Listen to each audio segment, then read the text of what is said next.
जानती हो इस तरह सेवा कौन करता है? घरवाली साहब। गरीब छोकरी की इज्जत अमीर के बाप का माल नहीं होता जज सेठ। अब उनकी इज्जत अब उनके बाप का माल है। की चादर लपेटे हूँ, पानी में खुद को समेटे हूँ। ये सब कब तक छुपाती फिरोगी? आज नहीं तो कल ये सब दिखाना ही पड़ेगा। चांदी जैसा तन है या सोने जैसा मन है, तू लड़की नंबर 1 है। हो सके तो सो जा मुन्नी,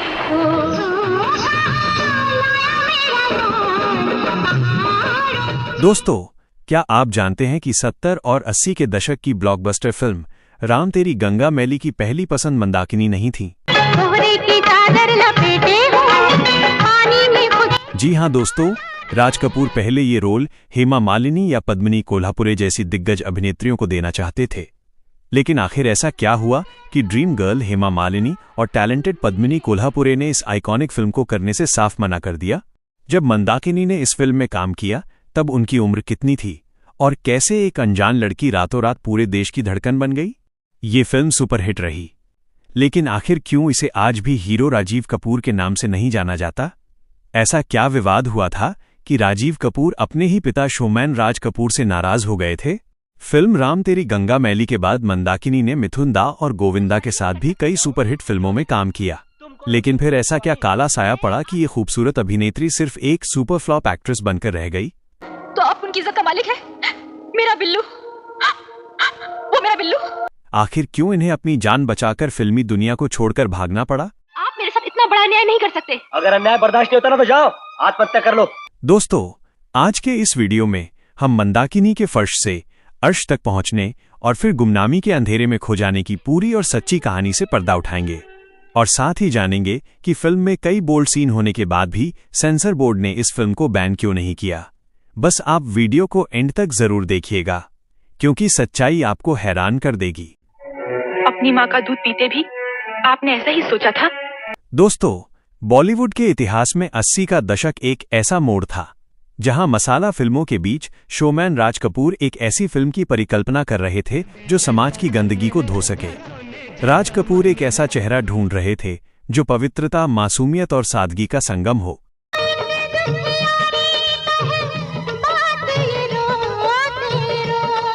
लेकिन दोस्तों, इस गंगा की तलाश मेरठ की तंग गलियों में खत्म होने वाली थी।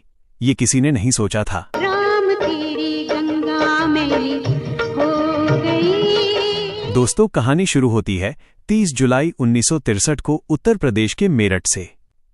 एक साधारण से घर में जन्मी इस नीली आंखों वाली सुंदरी का असली नाम यास्मीन जोसेफ था। कुदरत ने उन्हें वो जादुई खूबसूरती विरासत में दी थी। उनके पिता जोसेफ ब्रिटिश मूल के ईसाई थे और मां कश्मीरी मुस्लिम। शायद यही वजह थी कि मंदाकिनी भी किसी अप्सरा से कम नहीं लगती थीं। उनका गोरा रंग और समंदर जैसी गहरी नीली आंखों को देखकर ही लगता था जैसे यास्मीन जोसेफ सिर्फ अभिनय के लिए ही बनी है।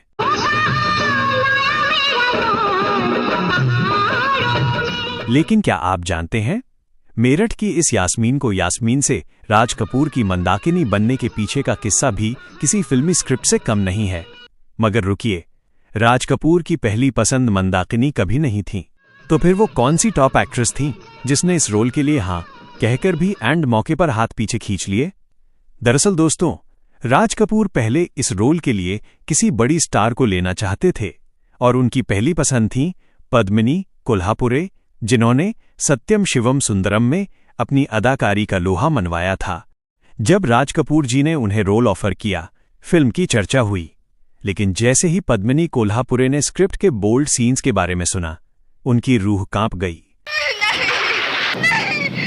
अपनी गर्ली इमेज को बचाने के चक्कर में उन्होंने इस ऐतिहासिक फिल्म को लात मार दी।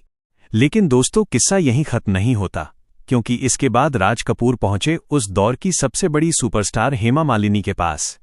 लेकिन ड्रीम गर्ल ने फिल्म की बोल्डनेस और सादगी के बीच के उस पतले धागे को अपनी मर्यादा के खिलाफ माना और इस फिल्म में काम करने से साफ इनकार कर दिया। अब राज कपूर साहब के सामने एक बड़ी चुनौती थी, क्योंकि हेमा मालिनी और पद्मिनी जैसी बड़ी सुपरस्टार्स ने हाथ खड़े कर दिए थे और फिल्म राम तेरी गंगा मैली अधर में लटकी थी। लेकिन दोस्तों, राज कपूर हार मानने वालों में से नहीं थे। शोमैन की पारखी नजरें अब एक ऐसे चेहरे की तलाश में थीं जिसमें मासूमियत भी हो और बेबाकी भी, और फिर वो लम्हा आया जिसने इतिहास बदल दिया। एक महफिल में राज कपूर की नज़र यास्मीन जोसेफ पर पड़ी। वो समंदर सी नीली आंखें और चेहरे पर एक पहाड़ी झरने जैसी सादगी। राज कपूर ने उसी पल अपनी गंगा को ढूंढ लिया था। और फिर क्या था, उन्होंने यास्मीन को नया नाम दिया, मंदाकिनी। लड़की नंबर 1 है, लड़की नंबर 1 है। लेकिन क्या आप सोच सकते हैं कि 22 साल की एक ऐसी लड़की जिसका फिल्मी दुनिया से दूर दूर तक कोई नाता नहीं था, उसके लिए राज कपूर का विजन पर्दे पर उतारना कितना मुश्किल रहा होगा। अब आप जरा कल्पना कीजिए 85 के उस दौर की, जहां समाज में महिलाओं के लिए शालीनता के पैमाने बहुत कड़े थे, और उस दौर में एक 22 साल की लड़की को कैमरे के सामने, वो भी फिल्म क्रू के सैकड़ों लोगों की मौजूदगी में, सिर्फ एक पारदर्शी सफेद साड़ी पहनकर झरने के नीचे भीगना था। झरने से गिरता वो बर्फीला पानी और जिस्म पर लिपटी वो पतली सी साड़ी। दोस्तों, ये सिर्फ एक सीन नहीं था, बल्कि मंदाकिनी की हिम्मत का इम्तिहान था।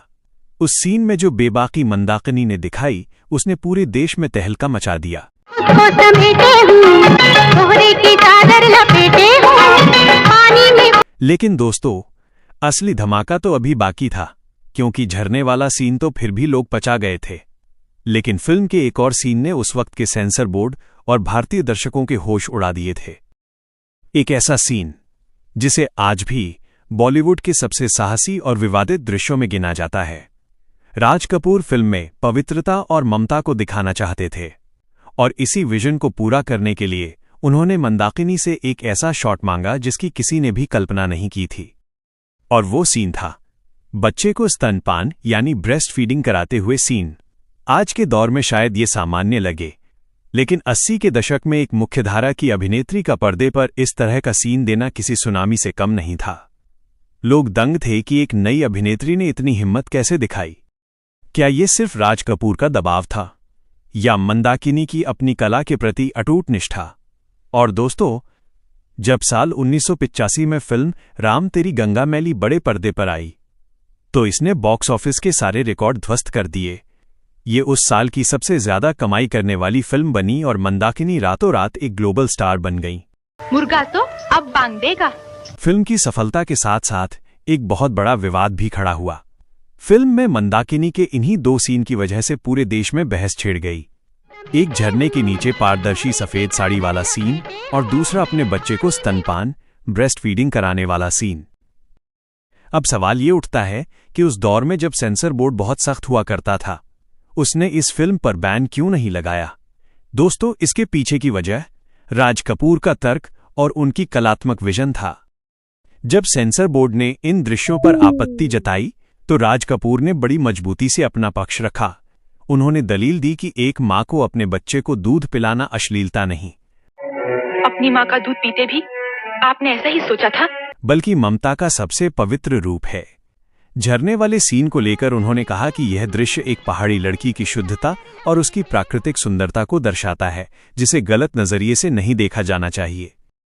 दोस्तों, राज कपूर का कद इतना बड़ा था और उनके तर्क इतने ठोस थे कि सेंसर बोर्ड को झुकना पड़ा और फिल्म को बिना किसी बड़े कट के यू सर्टिफिकेट के साथ पास कर दिया गया। हालांकि इस अपार सफलता के पीछे कपूर खानदान में एक दरार भी पैदा हो गई थी।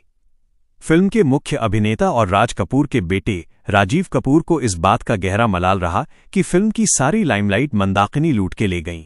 राम तेरी गंगा मैली हो गई। फिल्म के पोस्टर्स से लेकर गानों तक हर जगह मंदाकिनी का ही दबदबा था, और कहा जाता है कि राजीव कपूर अपने पिता से इतने नाराज हुए कि उनके रिश्तों में ताउम्र एक कड़वाहट बनी रही। राजीव को लगा कि उनके पिता ने उन्हें एक अभिनेता के तौर पर लॉन्च करने के बजाय सिर्फ मंदाकिनी के लिए एक सपोर्टिंग पिलर बनाकर रख दिया। राम तेरी गंगा मैली के बाद मंदाकिनी का करियर 7वें आसमान पर था। उन्होंने मिथुन चक्रवर्ती के साथ एक के बाद एक कई हिट फिल्में दी, जिनमें डांस और कमांडो प्रमुख थीं। मिथुन के साथ उनकी केमिस्ट्री इतनी जबरदस्त थी कि लोगों ने उनके अफेयर के चर्चे शुरू कर दिए थे। तो कौन मांगता? जानी जानी चली का दिल तुम पे आया जानी। उन्होंने गोविंदा के साथ भी प्यार करके देखो जैसी फिल्मों में अपनी चुलबुली अदाकारी का जादू बिखेरा, लेकिन नियति ने मंदाकिनी के लिए कुछ और ही सोच रखा था। गंगा जैसा मन तेरा, तोरे मुख पे सवेरा।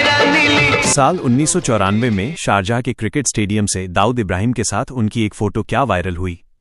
मंदाकिनी का बसा बसाया करियर उजड़ गया। अंडरवर्ल्ड से नाम जुड़ते ही फिल्मकारों ने उनसे किनारा कर लिया। उन पर कई तरह के आरोप लगे। पुलिस ने घंटों पूछताछ की और धीरे धीरे वो इंडस्ट्री में एक विवादित चेहरा बन गई। इस बदनामी और मानसिक तनाव से तंग आकर उन्होंने 1996 में बॉलीवुड को हमेशा के लिए अलविदा कह दिया।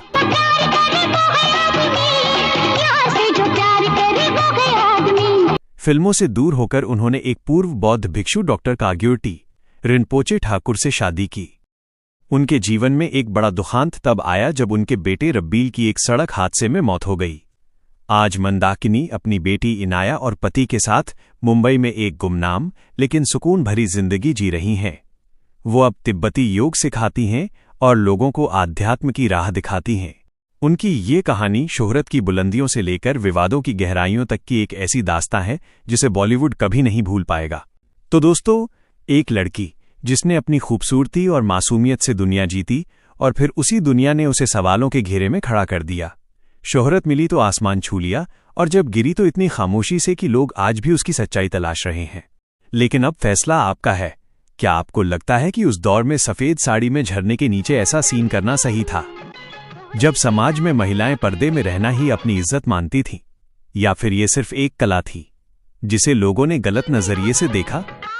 और अगर उसी रोल में एक्ट्रेस पद्मिनी कोल्हापुरे या ड्रीम गर्ल हेमा मालिनी होती तो क्या ये फिल्म और भी बड़ा तूफान मचा देती या फिर कभी बन ही नहीं पाती?